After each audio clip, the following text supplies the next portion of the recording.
Hey guys, welcome to Roost Vans again.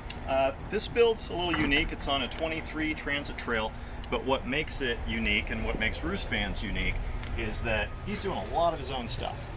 He asked us to just put in a lower mounting system and our standard flip-up kit bed system.